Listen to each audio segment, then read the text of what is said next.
Message ஆரம்பிக்க போகிறோம். இந்த வருஷம் எத்தனை வருஷம்? 2025. இந்த 2025 வருஷத்தை பற்றி நிறைய பேர் நிறைய இது கணிச்சிருக்காங்க. நிறைய பேர் நிறைய காரியங்கள் சொல்லியிருக்காங்க இல்லையா? ரைட்டா இல்லையா?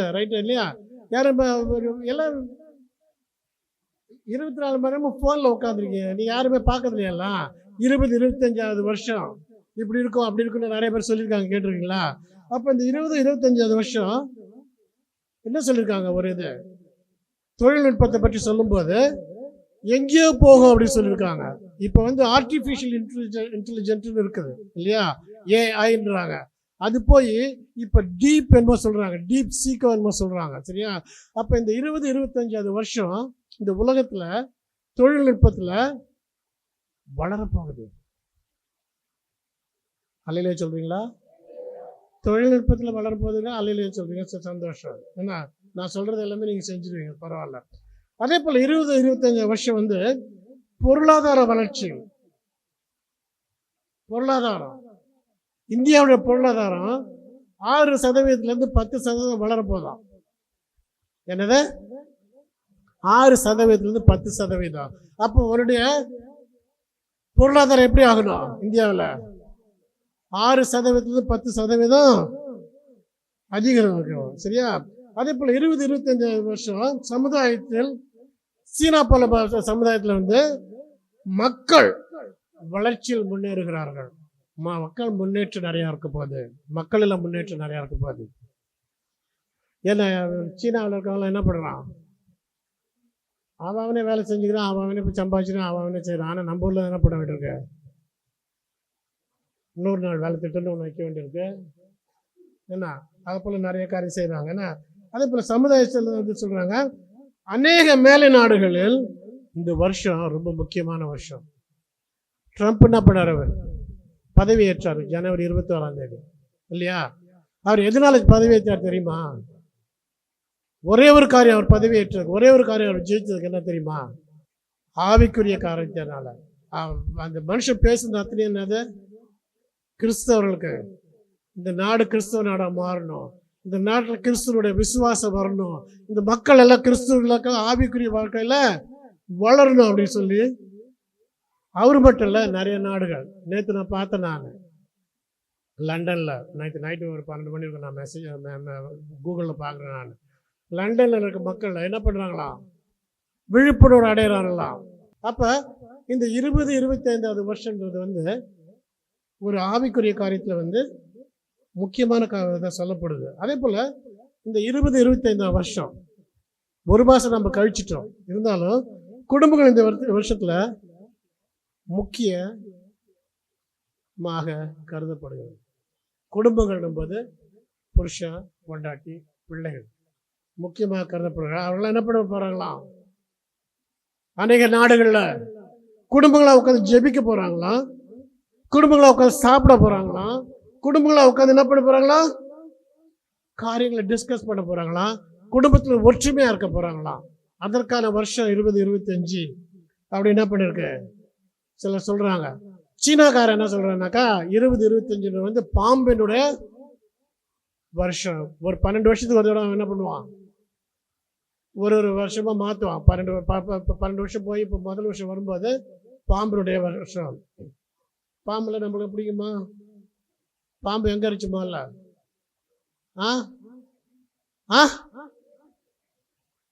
வெளியில் எங்கே இருந்துச்சு? புத்துக்கு வெளியில, புத்துக்கு உள்ளியா? எங்கே இருந்துச்சு? ஏதேன் வன தோட்டத்தில் இருந்துச்சு இல்லையா? ஆமாம். ஆனால் சீனாவில் கம்யூனிஸ்ட் கண்ட்ரியில் அந்த அந்த மக்களை ஒடுக்குற கண்ட்ரியில் அது பாம்புடைய வருஷம் கொண்டாடப்படுது. ஆனால் பாருங்கள், இஸ்ரேல் நாட்டில் இந்த வருஷம் ஜூபிலி அப்படி சொல்கிறாங்க. இந்த வருஷம் ஜூபிலின்னாக்கா, ஜூபிலினா என்ன செய்தது? கிட்டத்தட்ட 50 வருஷத்துக்கு அப்புறம் தான் ஜூபிலி கொண்டாடுவாங்க. சரியா? ஆனால் இந்த வருஷத்தை ஜூபிலின்னு கொண்டாடுறாங்க. ஏன்னாக்கா இந்த வருஷம் ஆண்டவரோட ஜூபிலி, ஆவிக்குரிய ஜூபிலி, விசுவாசத்துக்குரிய ஜூபிலி, ஆண்டவர் வழிநடத்துவதற்கான ஜூபிலி, ஆண்டவருடைய சித்தத்தின்படி மக்கள் செய்யணும் செலிப்ரேட் பண்ணுறதுக்காக இந்த வருஷத்தை என்ன பண்ணுறாங்க? ஜூபிலின்னு கொண்டாடுறாங்க. சரியா? நாம் இந்த வருஷத்துல என்ன சொல்லியிருக்கோம்? என்ன சொல்லியிருக்கோம்? அந்த வசனத்துல சொல்லிங்க பார்க்கலாம். அங்கே எங்கே பார்க்குறீங்க? இல்லை அதானா? ஆ,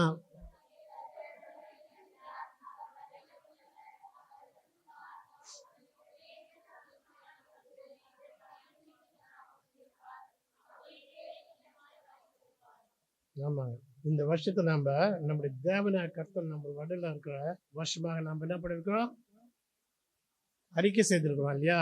டிக்ளேர் பண்ணியிருக்கோம், அறிக்கை செய்திருக்கிறோம். அதை தான் நம்ம பண்ண போகிறோம். சரியா? உன் தேவனாகிய கர்த்தர் உன் நடுவில் இருக்கிறார். போன மாதம் வரைக்கும் அந்த ஒரு வருஷம் வார்த்தை சொல்லியிருந்தேன் நான். இந்த மாதம் அதில் சேர்த்து அவர் வல்லமை உள்ளவர். ஏன்னா இன்னைக்கு வசனம் இதில் பார்க்க போகிறீங்க மெசேஜில் அவர் எவ்வளோ வல்லமையானவர் அப்படின்னு புரிஞ்சுக்கிட்டீங்கன்னா உங்களுக்கு நல்லது. புரியலனாக்கா ஒன்றும் பரவாயில்ல, ஏன்னா பார்த்துக்கலாம். சரியா? ஆனால் பாருங்க, ஒரு வசனம் ஒன்று இருக்கு. உலகமும் அது நிச்சயம் ஒழிந்து போம், தேவனுடைய சித்தத்தின்படி செய்கிறவனோ என்றைக்கு நிலைத்திருப்பான். சரியா?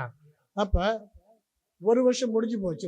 ஒரு வருஷத்துல ஒரு மாதம் முடிஞ்சு போச்சு. புது வருஷத்துல ஒரு மாதம் முடிஞ்சு போச்சு. இன்னும் அது என்னது? புது வருஷம்தான் இல்லையா? புதுசாக கல்யாணம் பண்ணா புது கல்யாணம் ஒரு மாதத்துல முடிஞ்சுதா? ஊருக்கு பூரா போய் விருந்து சாப்பிட்டவர்களாம் என்ன பண்ணுது? 6 மாதம் ஆகுது. 6 மாதத்துக்கு அவங்க புது மாப்பிள்ளை தான், அவர் புது பொண்ணு தான் அவங்க இல்லையா?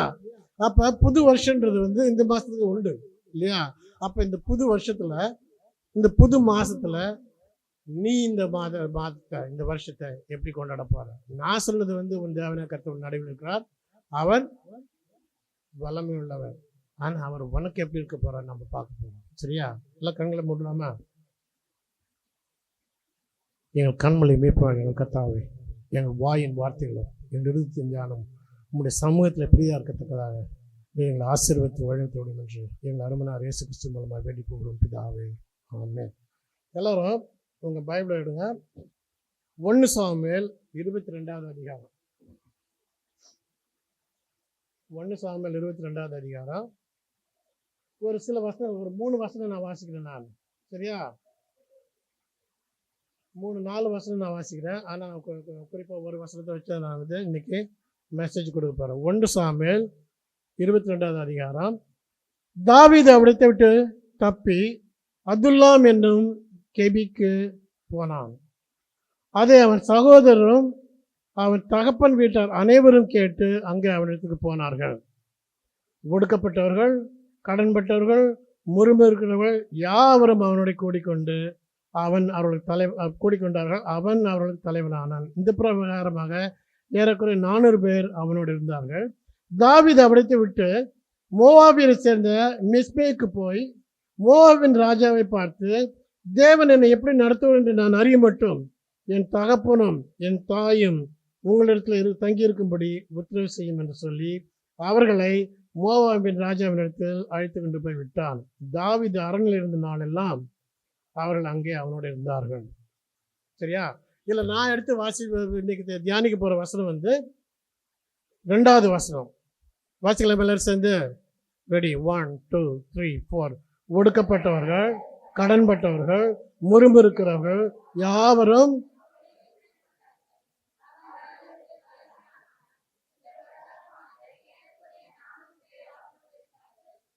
சரி உட்காருவோமா? பாருங்க, இந்த தாவீதை பற்றி பார்த்தீங்கன்னாக்கா, தாவீதுன்னா உங்களை என்ன நினைப்பு ஞாபகத்துக்கு வரும்? கோலியாத்து, வேற தாவீது ராஜன்றோ. ஆமாம், பாடினா ஆண்டவர் என்ன பண்ணுவார்?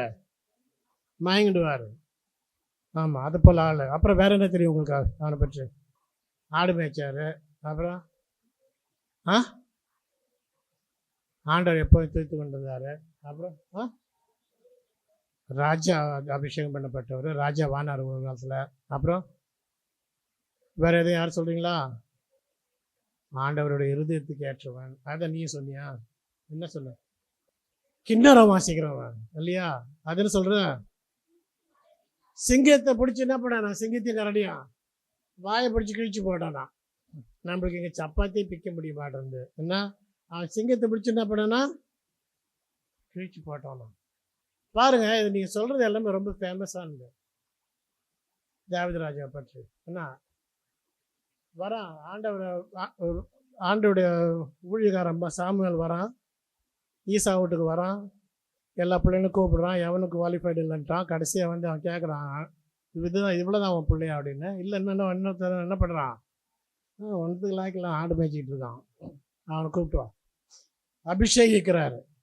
அபிஷேகத்தை கொஞ்ச நாள் அவன் எங்கே போகிறான், அண்ணங்களை பார்க்குறதுக்கு போர் முனைக்கு போகிறான். அங்கே போனது அவருக்கு வீரம் வந்துடுது, ஆண்டுடைய ஆவி அவன் மேலே இருக்குது. அவன் என்ன பண்ணுறான், கோலியத்தை வெட்டி போட்டுறான். கோலியத்துக்கு தலை அவன் கையில் இருக்குது, என்ன கோலியத்தை வெட்டி போட்டுறான், சிறுசேதம் பண்ணிடுறான். பாருங்க, நம்ம ஊரில் சொல்லுவோம், குயிக்காக ஃபேமஸ் ஆகிட்டாரு, குயிக்காக ஃபேமஸ் ஆகிட்டார். அவர் என்ன பண்ணிட்டாரு, கள்ள நோட்டு அடித்தாரா, இல்லை எதாவது திருடினாரா, இல்லை எதாவது பண்ணாரோ தெரியல, அவர் குயிக்காக ஆகிட்டார் அப்படி சொல்லுவோம் நம்ம இல்லையா. குயிக்காக பணக்காரன் ஆகிட்டார், ஃபேமஸ் ஆகிட்டாருன்னு. இங்கே பாருங்கள், தாவீது ராஜா ஒரே நாள் ஒரே ராத்திரில் என்ன பண்ணுறாரு, அவர் ஃபேமஸ் ஆகிடுறாரு. அப்போ அனுப்பிச்சி வைக்கிறான், அண்ணங்களை போய் பார்த்துட்டு சொல்லிட்டு நீ என்ன பண்ணாத, ஊர் பூரா சுற்றிட்டு இருக்காத, நீ அண்ணன் போய் பார்த்ததுக்கான அடையாளம் வாங்கிட்டு வா, சீல் வாங்கிட்டு வா, ஏன்னா உன்னை பற்றி எனக்கு தெரியும். நீ என்ன பண்ணுவ, எல்லாம் ஊர்லாம் செத்துட்டு நான் கொடுத்த பாலாடையும் வறுத்த பயிரி நீ தின்னுபிட்டு என்ன பண்ணுவ, வந்து நான் பார்த்துட்டு அண்ணன் நல்லா இருக்காங்கன்னு சொல்லிடுவேன். அதனால் என்ன பண்ண, அந்த ஆமாம் அவன்கிட்ட ஒரு சீல் வாங்கிட்டு வந்துரு, அடையாளம் வாங்கிட்டு வா அப்படின்றாரு. அப்போ அவங்க அப்பா அவ்வளோ இதாக இருக்கிறாரு. போகிறான், அங்கே நடந்தவங்களுக்குலாம் தெரியும். தாவீது ராஜா என்ன பண்ணுறான், கோலியத்தை கொண்டுடுறான். ஒரே ஃபேமஸ் ஒரே நாளில் என்ன, இவன் அவனை கொன்னதும் இந்த படையில் இஸ்ரேல் படைகள் எங்கே படுது, பாலஸ்தீனாவில் போய் என்ன பண்ணுறாங்க, அவனை அத்தனை பேத்தி கொண்டு போடுறாங்க படைகளை. சிலர் என்ன பண்ணிட்டாங்க, இவனை தூக்கிட்டு வராங்க, சவுல் ராஜா தூக்கிட்டு வராங்க. அதை பார்த்து தாவீது கையில் கோலியத்து தலையை பார்த்ததும் அந்த பொம்பளைங்கள்லாம் ஒரே டான்ஸு. இஸ்ரேல் பொம்பளைங்க அத்தனை பேர் என்ன பண்ணுறாங்க, ஆர்ப்பரிக்கிறாங்க, டான்ஸ் ஆடுறாங்க. என்ன பாட்டு பாடுறாங்க, தாவீது கொன்றது 10,000, சவுல் கொன்றது 1000. சவுல் கொன்றது 1000, தாவீது கொன்றது ஒரே நாளில் ஃபேமஸ் ஆகிட்டான். அப்போ சவுல் சொல்லியிருக்கான், என்ன சொல்லியிருக்கான், என் மவளை யார் கொல்றானோ அவனுக்கு கல்யாணம் பண்ணி கொடுத்துருவாங்க. பாருங்க, டக்கு டக்கு டக்கு டக்குன்னு அவர் மேலே போயிட்டு இருக்காரு.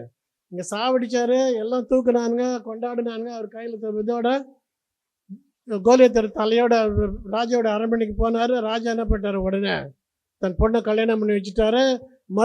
ராஜா அரண்மனையிலேருந்து அவர் மருமகன் ஆகிட்டார். சவுல் ராஜாவுக்கு வந்து மருமகன், மச்சான் ஒருத்தர் இருக்கான், யோனத்தான் ஒருத்தர் இருக்கான். எல்லாரும் என்ன பண்ணுது, எல்லாம் டக்கு டக்கு டக்குன்னு அவர் என்ன பண்ணுறாரு, ஃபேமஸ் ஆகிட்டே வந்துட்டார். சவுல் கொண்டது 1000, தாவீது கொண்டது 16. பாட்டு இப்படி பாடி பாடி பாடி பாடி அவர் உசுப்பேற்றி விட்டாங்க. அவர் என்ன பண்ணுறாரு, ஜாலியாக இருக்கிறார். அங்கே தான் வருது ஒரு ட்விஸ்ட்டு. நம்ம ஹீரோ தாவீது, வில்லன் யார், சவுல். வில்லன் ஹீரோவை துரத்த ஆரம்பிச்சிட்டாரு. ஏதோ ஒரு பொறாமை இல்லை, ஏன்னா அவன் அபிஷேகம் பண்ணப்பட்டவருக்கு தெரிஞ்சிடுச்சு இல்லையா. அடுத்த ராஜா அவன் தான் தெரிஞ்சிச்சு. அவர் தன்னுடைய மந்திரிகள், அமைச்சர்கள், மகன் யோனத்தான் கூட எல்லாத்தையும் கூப்பிட்டு என்ன சொல்கிறான், இவனை எப்படியோ கொண்டு போடணும் தாவீதா, இல்லைன்னா என்னுடைய சந்ததி என்ன பண்ண போகுது, அழிய போகுது. என்ன பண்ண போகிறான், என்ன பண்ணுறான், துரத்த ஆரம்பிக்கிறான். இவன் என்ன பண்ணுறான், ஓடுறான். உயிருக்கு பயந்து எங்கெங்கேயோ ஓடுறாங்க, உயிருக்கு பயந்து எங்கெங்கேயோ ஓடுறான். கடைசியாக அவன் போய் ஒரு குகையில் ஒரு கெபியில் பதுங்குறான். அந்த கபிக்கு பேர் அதுல்லாம். படிச்சிங்களா அதை, எங்கே படிச்சிங்க, முதல் வருஷத்தில் தாவீதை விடுத்து தப்பி அதுல்லாம் என்ன கெபிக்கு போனா. அப்துல்லா அண்ணாக்கா மறைவிடணும், சரியா. அப்போ பாருங்க, இவன் அங்கே போயிடறான். அங்கே என்ன பண்ணுறான், சவுல் துரத்திக்கிட்டு வரான். ரொம்ப ஃபேமஸ் ஆனார். எங்கேருந்து வரோன்னு தெரியாத ஃபேமஸ் ஆகிட்டாரு. என்ன, அதில் அவருடைய சுச்சுவேஷன் மாறி போச்சு. பொண்டாட்டி லவ் பண்ணி கல்யாணம் பண்ண பொண்டாட்டி, நேற்று கூட பார்த்தேன் ஒருத்தர் லவ் பண்ணிருந்தேன். என்ன, லவ் பண்ணி கல்யாணம் பண்ண பொண்டாட்டி. அந்த மனைவியை வந்து அவன் எவ்வளோ ரொம்ப நேசிச்சவன் அவன் தாவீது முதல் பொண்டாட்டியா. சரியா? பொண்டாட்டி, மச்சான், மாமனார், மாமியார், அரண்மனை எல்லாமே ஜெகஜோதியாக ஓடிட்டு இருந்து இப்போ என்ன பண்ணுது? இவர் ஓடுறாரு. இவர் பின்னால் யார் ஓடுறது? சவுலை துரத்திட்டு போகிறாரு. அப்போ பாருங்க, இவன் நிலைமையை யோசித்து பாருங்களேன். அத்தனை பேர் பாட்டு பாடினாங்க அவனை பற்றி, அத்தனை பேர் அவனை ஆர்ப்பரிச்சாங்க, அத்தனை போர் வீரர்கள். அண்ணா, இவனை போல ஒரு தலைவர் இருக்க முடியாது அப்படின்னு எல்லாம் பண்ணவெல்லாம் இன்னைக்கு ஒருத்தனையும் காணும். தாவீது ராஜா பின்னால எங்க ஓடுறான் அவன்? அதுல்லாம் கெபிக்கு ஓடுறான். அங்க வரவங்க யாருன்னு பாருங்களேன். யார் வராங்களா அங்க? அவனுக்கு கிட்ட ஒடுக்கப்பட்டவர்கள், கடன்பட்டவர்கள், முறுவர்கள், இவர்கள் யாவரும் அவனுடைய கூடி கொண்டார்கள். அவங்களுக்கு அவன் தலைவனானான். இந்த பிரகாரமே ஏறக்குறைய 400 பேர் அவனோட இருந்தார்கள். 400 பேர் இருக்காங்க அவங்களோட. சரியா? 400 பேர் இருக்காங்க. இவனுக்கு என்ன பண்ண தெரியல. சுத்தியும் முத்தியும் பார்க்குறான் அந்த 400 பேரை. இவனெல்லாம் என்னது? கடங்காரன் இல்லையா?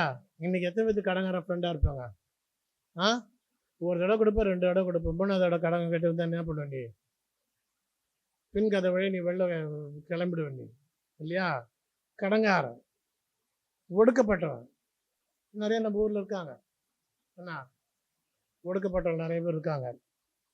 அதே போல் முறுமுறுக்கணும். என்ன இருந்தாலும் நானும் செய்ய முடியாது, எனக்கு அதெல்லாம் ஒத்து வராது, இந்த வேலையை எவன் செய்வோம், எனக்கு கலெக்டர் வேலை வேணும், எனக்கு முதலமைச்சர் வேலை வேணும், இதெல்லாம் எல்லாம் சாதாரண வேலை எவன் செய்வான்?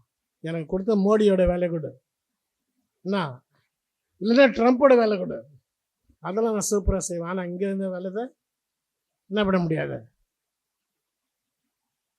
டீ கப்பு கழுவ முடியாது, இட்லி விற்க முடியாது, தோசை விற்க முடியாது, எதுவும் விற்க முடியாது. ஆனால் அவருக்கு என்ன பண்ணும்? இதை போல் முறுமுறுக்கிறவன் அத்தனை பேர் என்ன பண்ணுறான்? அவன் கூட சேர்ந்துட்டான். இந்த சுச்சுவேஷன் பார்க்குறான். அவன் ரொம்ப பரிதாபமாக பார்க்குறான். இதில் பார்க்கும்போது நம்பிக்கை பரிதாபமாக இருக்கும். ஏன்னாக்கா எங்கேயோ இருந்தவன் எங்கே நிற்கிறான்? கீழே நிற்கிறான்.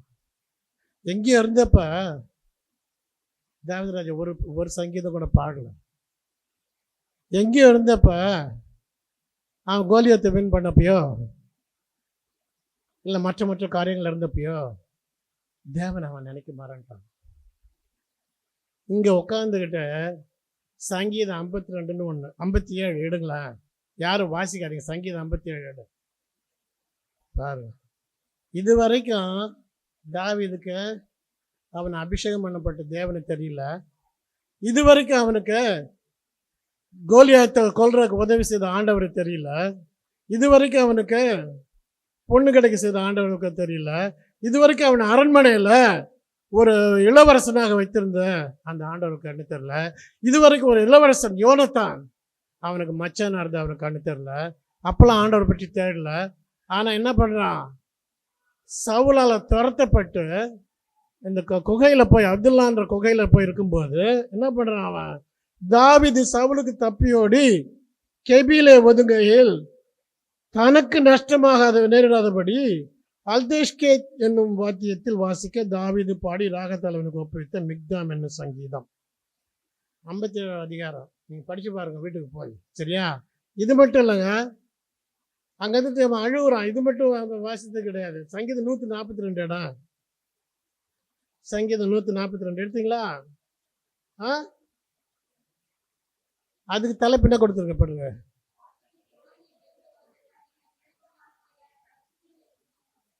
தாவீது கெபியில் இருக்கும்போது பண்ணின விண்ணப்பமாகிய மஸ்கீல் என்னும் சங்கீதம். இங்க அவன் உயிருக்காக கெஞ்சுறான். இங்க வந்து என்ன பண்றான்? எனக்கு உதவி செய்ய ஆண்டவர்னு கேட்குறான். சரியா? இது வரைக்கும் ஆண்டவர் அவனுக்கு தெரியல. இங்கே கண்ணில் நம்மளை போல தான். நம்மள நிறைய பேர் அப்படி தானே இருக்கோம். ஒன்று நம்ம நினைச்ச காரியம் நடந்துச்சுன்னு வச்சுக்கோ, சாமியா இரு சாமி நான் வரேன், இந்த ஞாயிற்றுக்கிழமை என்ன பண்ண முடியாது, கோயிலுக்கு வர முடியாது, எனக்கு வேலை இருக்குது, நான் பிஸி, நான் ரொம்ப பிஸி, நான் என்ன பண்ண மாட்டேன், கோயிலுக்கு வரமாட்டேன். மறந்துட்டான் தாவீது ஆண்டவரை. ஆனால் ஆண்டவர் அவனை நினைக்க படுத்திக்கிறாரு. கெபியில் உட்காந்துக்கிட்டு அழுதுகிட்டு சுற்றி இருக்கவங்கள பார்த்து, யார்? ஒதுக்கப்பட்டவர்கள், ஒடுக்கப்பட்டவர்கள், கடன்காரன், முறுமுறுக்கிறவன், அவன் அத்தனை பேரும் அவரை சூழ்ந்திருக்கான்னு பார்த்துக்கிட்டு அவன் ஆண்டவரை கூப்பிடுறான். ஆனால் அங்கேயும் ஆண்டவருக்கு உதவி செய்கிறாரு. அதுதான் முக்கியம். சரிதா? அதை தான் நம்ம பார்க்க போகிறோம். இந்த 400 பேரை பார்த்தீங்கன்னாக்கா ஒரு ஸ்பெஷல். இந்த 400 பேர் வச்சு அவன் என்ன பண்ணிருக்கலாம்?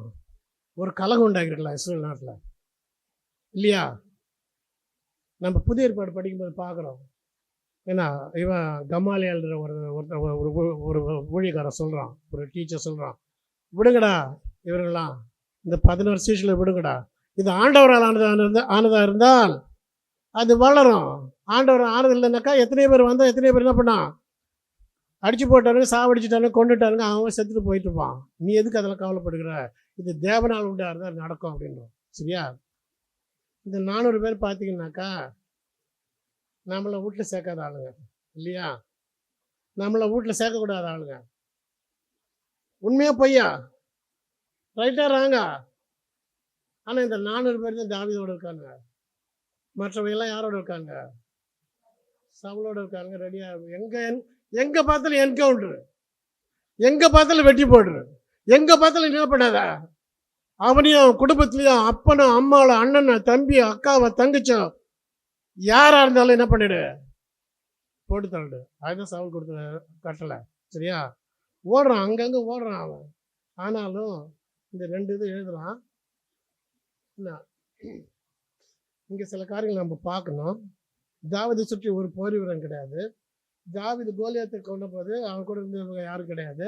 தாவீது கொண்டது 10,000 பாடுவங்க யாரும் கிடையாது. அவன் தாவீது சவுல்கிட்ட போனப்ப இருந்த கும்பல் யாரும் கிடையாது. அவனை புழுந்த யாரும் கிடையாது. கிபியாவில் சவுல் சொந்த ஊரில் கேபிட்டலுக்கு அவன் போனப்ப அங்கிருந்தவன் எவனும் கிடையாது. அவனுடைய நெருங்கிய நண்பன் யோனத்தான், அவங்க கூட என்ன கிடையாது, அவங்க கூட கிடையாது. என்ன? ஆனால் இந்த மக்களுக்குலாம் ஒரு டைட்டில் கொடுத்துருவாங்க. என்ன கொடுத்துருக்கோம்? கடன் வாங்கினவன், ஒதுக்கப்பட்டவன், முறுமுறுக்கிறவன். சரியா? இவங்க எல்லாம் கூடி வந்துட்டாங்க. இவங்கெல்லாம் வச்சு இவன் என்ன பண்ணும்? நாமளாக இருந்தால் என்ன பண்ணுவோம்? ஊரில் இதை போல் ஆளும் கிடச்சா ஊரே கலைக்கிடுவோம், இல்லையா? போடா ஊரா போந்து என்ன பண்ண, என்ன இருக்குதோ என்ன கிடைக்குதோ தூக்கிட்டு வந்துடும், அப்படிதான் சொல்லுவோம். 400 பேர் கிடைச்சான்னு என்ன பண்ணுவோம்? அதை செய்வோம். ஆனால் இங்கே பாருங்க, இவருடைய குவாலிஃபிகேஷனே வேறு. என்னைக்கு ஆண்டவர் கூப்பிட்டு கதறினானோ 57 சங்கத்தில் 147 சங்கத்திலையும் வீட்டுக்கு போய் படித்து பாருங்க. அவன் என்ன பண்ணுவான்? அந்த 400 பேருக்கு தலைவராகும். என்ன அவன் நினச்சிருந்தாக்கா ஒரு கலகத்தை உண்டு பண்ணி அவன் ராஜாவாக இருக்கலாம். ஆனால் அவன் பண்ணல. ஆனால் அங்கே பாருங்க, இந்த 400 பேர்த்த வச்சு அவன் ட்ரெயின் பண்ணுறான். 400 பேரை எங்கே அவன் சண்டைக்கு போனாலும், எங்கே அவன் போருக்கு போயிருந்தாலும் என்னாச்சு? இந்த 400 பேர் தான் அவன் கூட போனாங்க. ஆனால் இந்த 400 பேர் யார்? கடங்காரன், ஒதுக்கப்பட்டவன், முறுமுறுக்கப்பட்டவன், இல்லையா? முறுமுறுக்கணும், அப்படியா? அப்படி தானே? ஆனால் இந்த 400 பேர்த்தை பற்றி ஒரே ஒரு வசனம் அவங்களுக்கு எடுத்து சொல்கிறேன். 2 சாமுவேல் 23:8. 400 பேர் ஒன்றுத்துக்கு லாய்க்கம் இல்லாதவன், மிஸ்ஃபிட்டு, டிஸ்குவாலிஃபை. நாமெல்லாம் என்ன பண்ணுவோம்? அதை போல் ஆளாக வந்தாக்கா வேலைக்கு எடுப்போமா? எடுப்போமாப்பா? யாரும் எடுப்பீங்களா? 400 பேர் ஒன்றுத்துக்கு லாய்க்கம் இல்லாதவன். ஆனால் தாவீதுன்றவன் யாரால் அபிஷேகம் பண்ணப்பட்டவன்? தேவனால் அபிஷேகம் பண்ணப்பட்டவன். அப்போ இந்த மக்கள் தேவனால் அபிஷேகம் பண்ணப்பட்டவனோடு இருந்ததுனால அவர்களுக்கு மேலே அந்த அபிஷேகம் வந்தது. அப்போ அந்த அபிஷேகம் வந்ததுனால அவங்க என்ன பண்ணாங்க? ஒருத்தரும் ஒரு பராக்கிரமசாலி. ஆனால் இன்னும் சில வசனங்கள் வாசித்து பார்த்தீங்கன்னா அதில் அவனுக்கு முகங்கள் சிங்கம் போல மாறினதாம். மலையில் மான் குட்டியை போல மலையில் ஓடுவானலாம். நான் எழுதி வச்ச அந்த வசனத்தை காணும், என்ன தெரியல. சரியா? அப்போ இந்த 400 பேர் ஒடுக்கப்பட்டவர், சமுதாயத்தில் தாழ்த்தப்பட்டு எங்களுடைய வாழ்க்கையே தங்களுடைய வாழ்க்கையை நடத்த முடியாமல் தங்களுக்கு வாழ்க்கையில் தங்கள் வாழ்க்கையை சுக்குநூறாக உடைந்து போய் ஒன்றுத்துக்கு ஆகலாத ஏகப்பட்ட பிரச்சனையோட சொந்த பிரச்சனை, சோக பிரச்சனை, மற்ற தாங்க முடியாத பிரச்சனை அப்படி இருக்கணும். தேவன் ஆண்டவர் தாவீதை கொண்டு வந்து விட்டார். கவனிங்க வசனத்தை. அதே போல் கடன் பட்டவர் பாருங்க, கடன் வாங்கி வாழ்க்கையில் முன்னேறணும் தான் ஒருத்தர் என்ன பண்ணுவான், கடன் வாங்குவான் இல்லையா? எவனாவது கடன் வாங்கி வேறு எதாவது பண்ணுவானா? இருக்காங்க, அதெல்லாம் சிலர்லாம் இருக்காங்க. ஆனால் நம்மளுக்கு வந்து முக்கால்வாசி கடன் வாங்குற எதுக்கு வாங்குவான்? கடன் வாங்கி நம்ம என்ன பண்ணோம்? ஆமாம், சொந்தக்காரங்கிட்ட கடன் வாங்கி நம்ம என்ன பண்ணணும்? கடை வைக்கணும், இல்லை கார் வாங்கி ஓட்டணும், குழுவில் பணம் வாங்கி என்ன பண்ணணும்? பிஸ்னஸ் பண்ணணும். பேங்க்கில் கடன் வாங்கி என்ன பண்ணணும்? டிராக்டர் வாங்கணும், பஸ் வாங்கணும், லாரி வாங்கணும், ஓட்டணும். அப்போ கடன் வாங்குறவன் எதுக்கு வாங்கினா? தன் வாழ்க்கையில் முன்னேறணும்னு. ஆனால் இவங்களால என்ன பண்ண முடியல, ஒரு பயலால் முன்னேற முடியல. அவன் அங்கே வந்தான். ஏன்னா வாழ்க்கையில் எந்த விதத்தில் முன்னேற முடியாதவங்க தாவீதுக்கு ஆண்டவர் அனுப்புகிறாரு. இதை போல் யார் இருக்கீங்களா அந்த குரூப்பில்? அங்கே யார் இருக்கீங்களா? கையெல்லாம் தூக்காத யாரும். சொல்லிட்டேன், சொல்ல வேண்டாம். கடங்காரன் என்ன, அடுத்த முறுமுகிறவன், எந்த வேலை கொடுத்தாலும். நம்ம தெரிஞ்ச ஒருத்தர் இருக்கிறாருங்க இல்லையா, எந்த வேலை கொடுத்தாலும் அது இல்லைம்மா, எனக்கு டைம் இல்லைம்மா, நான் அதெல்லாம் வாங்கிட்டு வர முடியாதும்மா, எனக்கு அதுக்கெல்லாம் நேரம் இல்லைம்மா, நான் அதை வாங்கணும்னு நான் வேலைக்கு லேட்டாக வரணுமா இல்லையா? முறுமுறுக்கிறவர்களுக்காக நம்ம கிட்டே. அதை போல் முறுமுறுக்கிறவங்க நிறைய பேர் இருக்காங்க. அவங்களும் என்ன பண்ணுறாங்க? அப்போ இவன் போர் கூப்பிட்டெல்லாம் அவனுக்கு என்ன பண்ணியிருப்பானுங்க? அவையாவது கத்தி எடுத்துகிட்டு போய் வெட்டிக்கிட்டு அவன் என்ன வெட்டினாலும் என் கை இதுனாது. ஆனால் அப்படி சொல்கிற அந்த 400 பேர்த்தை எடுத்து அவன் என்ன பண்ணான்? ட்ரெயின் பண்ணான். அவன் ராஜாவான போது தாவீது ராஜாவை சுற்றி ஏகப்பட்ட பேர், தாவீது ராஜாவை விரும்பினவங்க நிறைய பேர் இருந்தாங்க. என்ன, ராஜாவால் விருப்பப்படணும்னு நிறைய பேர் இருந்தாங்க. ஆனால் ராஜாவுக்காக உழைச்சது எத்தனை பேர்? இவங்க தான். என்ன, முறுமுறுக்கிறவர்கள், இது பண்ணுற மக்கள் தான். இது போல் முறுமுறுக்கிற யார் இருக்கீங்களா இங்கே? நான் முன்னால் சொல்லிட்டா போல இவங்க தாவீது கூட இருக்கிறாங்க. ஆனால் அவன் என்ன பண்ணுறான்? ஒரு மிருகத்தை விரட்டுற மாதிரி என்ன பண்ணுறான்? ஆப்பிரிக்காவில் ஹண்டிங் நடக்கும் தெரியுமா? பார்த்துருக்கீங்களா யாராவது டிவியில்? ஆப்பிரிக்காவில் எலஃபண்ட் ஹண்டிங், லயன் ஹண்டிங் எல்லாம் பண்ணுவாங்க. பார்த்துருக்கீங்களா? யாரும் பார்த்து இல்லையா? ஒரு மிருகத்தை ட்ராக் பண்ணி சுடுவான். சுட்டு அந்த மிருகம் திருதுடிச்சு விழுந்து சாகும். அதை போல் இவனை ட்ராக் பண்ணி இவனை சாகடிக்கிறதுக்காக இவன் எல்லா இடத்துலையும் துரத்தப்படுறான். ஆனால் அப்போது அவனுக்கு வந்து அந்த 400 பேர் தான். சரியா? இந்த குகையில் அவனோட இருக்காங்க. அவனையும் சேர்த்து அப்போ மொத்தம் எத்தனை பேர்? மொத்தம் எத்தனை பேர்? 400 பேர். அவனையும் சேர்த்து 401 பேர் ஒரு குகையில் உட்காந்துருக்கான். ஆம்பளைங்க அத்தனை பேர் என்ன பண்ணுறான்?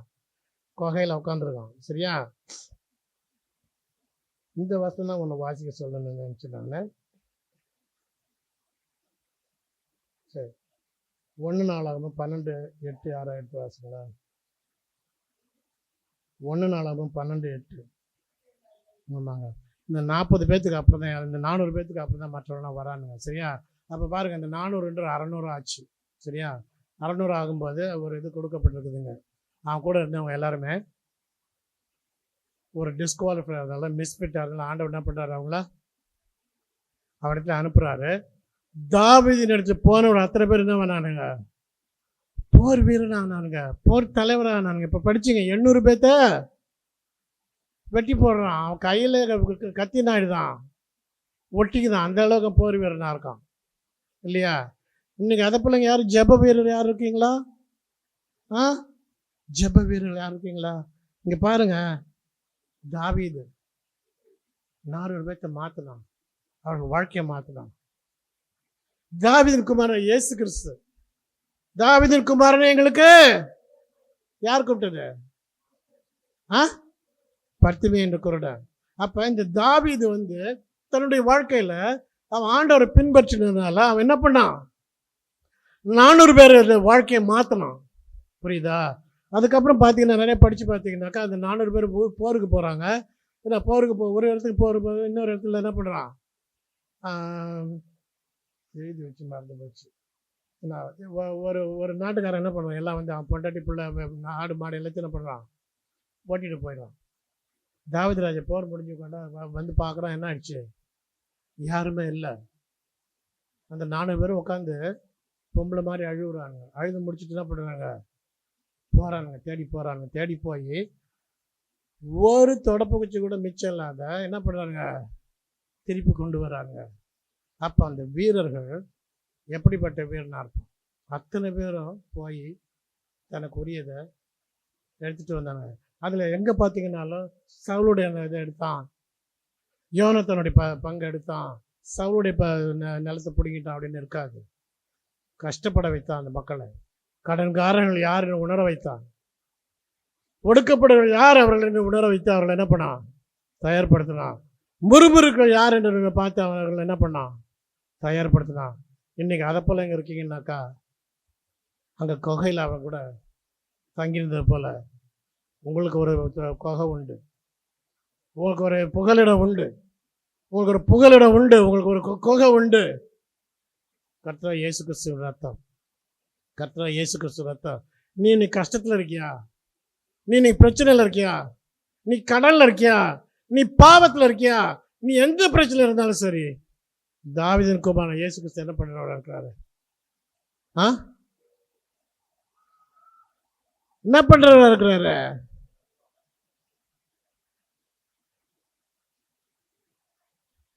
உனக்கு பாதுகாப்பு கொடுக்கிறவரா இருக்கிறாரு, உன்னை காப்பாற்றுகிறவரா இருக்கிறாரு, உன்னை பராக்கிரமசாலி ஆக்குறவரா இருக்காரு, உன் கால் மான்கள் கால்களை போல ஆக்கி உன்னை ஓட செய்கிறவரா இருக்கிறார். மான்கள் நீரோடைய வாஞ்சித்து கதறு போல என் ஆத்மா என்ன நோக்கி கதறு சொன்ன அந்த தாவீது அப்படி பாடினவனோட ஆத்மா போல உங்கள் ஆத்மா தேவன் திருப்ப வல்லவராக இருக்கிறார். சொல்லியிருக்க ஒரு வசனம், ராஜாவுடைய மனசை அவர் என்ன பண்றாரா, நீர்கால்களை போல திசை திருப்புறாரா. அப்போ உன்னுடைய மனசு மாத்துது, அவருக்கு ஒன்றும் கஷ்டம் கிடையாது. புரியுதா? கடன்காரன், முறுமுறுப்பு, ஒடுக்கப்பட்டவன், இவங்களை தாவீது எப்படி மாற்றினாலும் அதே போல இங்க இருக்கிற உங்க ஒவ்வொருவருடைய வாழ்க்கையும் ஆண்டவர் மாற்ற சித்தமா இருக்கிற தாவீதுக்கு கர்த்தர் இயேசு கிறிஸ்து. எல்லாம் முட்டி போடுவோம். இந்த இயேசு கிறிஸ்து உனக்கு ரட்சகராக வேணும். இந்த இயேசு கிறிஸ்து உன்னால இருக்கிற பிரச்சனைகளை தீர்க்கணும். என்னால இந்த குடியை விட முடியலப்பா, என்னால இந்த தம் அடிக்கிறது விட முடியலப்பா, என்னால இந்த கேவலமான காரியங்கள் விட முடியலப்பா அப்படின்றியா, அவரை நோக்கி கூப்பிடு. இயேசுவின் ரத்தம் சகல பாவங்களை நீக்கி நம்மை சுத்திகரிக்க வல்லதா இருக்குங்க. அப்படின்னு அர்த்தம். தாவீது 400 பேர்த்த பெரிய வீரனாக்கி அவன் ராஜாவானான். நீ தேவனுடைய வார்த்தை கேட்டு அவருடைய கட்டளையின்படி கை கொண்டினாக்கா உனக்கு எதிராக வருகிறான், ஒரு புறமா வருகிறவன் 7 புறமா ஓடுவான். என்ன 7 புறம் தான் ஓட முடியும். 8வது பக்கத்துல யார் நிற்கிறது? நான் நிற்கிறேன். சரிதா? என்னை பார்த்து அவன் ஓடிடுவான் 7 புறமா. சரியா? ஏன்னா நான் வந்து எத்தனை திசை இருக்கு? 8 திசை இருக்குது இல்லையா? அப்ப இந்த கோட்டைக்குள்ள அதுல்லாம் மறைவிடும் என்ற கோட்டைக்குள்ள தாவீது போனப்ப ஆண்டவருடைய கண்களை திறந்தார். அவன் ஆண்டவர்கிட்ட ஒப்பு கொடுத்தான். 57 சங்கீதம் எழுதினான், 142 சங்கீதம் எழுதினான். சிலர் சொல்றாங்க 23 சங்கீதம் கூட அவன் அங்க இருக்கும்போது தான் எழுதினான் அப்படின்னு. அது நம்மளுக்கு தெரியாது, ஏன்னா கூகுளில் போட்டால் அப்படிதான் சொல்லுது. அதை பற்றி இது கிடையாது. இந்த 2 சங்கீதமும் நமக்கு என்னது ஒரு ப்ரூஃப். 57 142 அழகா சொல்லுது. அப்துல்லாம் என்று மறைவிடமான கெபியில அவன் பதுங்கி இருக்கும் போது இவர்களெல்லாம் சென்று அவனால மீட்கப்பட்டார்கள். அதே போல் நமக்கு ஒரு கெபி இருக்குது. பாட்டு பாடுறோம். சிங்க கேபியில் நான் விழுந்தேன், அவர் என்னோட அமர்ந்து இருந்தார், சுற்றறிக்கும் அக்கினியில் விழுந்தேன், பனித்துளியா என்னை நினைத்தார். சிங்க கேவியோ சூழலிருப்போ அவர் என்னை காத்திடுவார். சிங்க கேவியோ சூழலிருப்போ அவர் என்னை காத்திடுவார். அவரே என்னை காப்பவர், அவரே என்னை காண்பவர், அவரே என்னை காப்பவர்,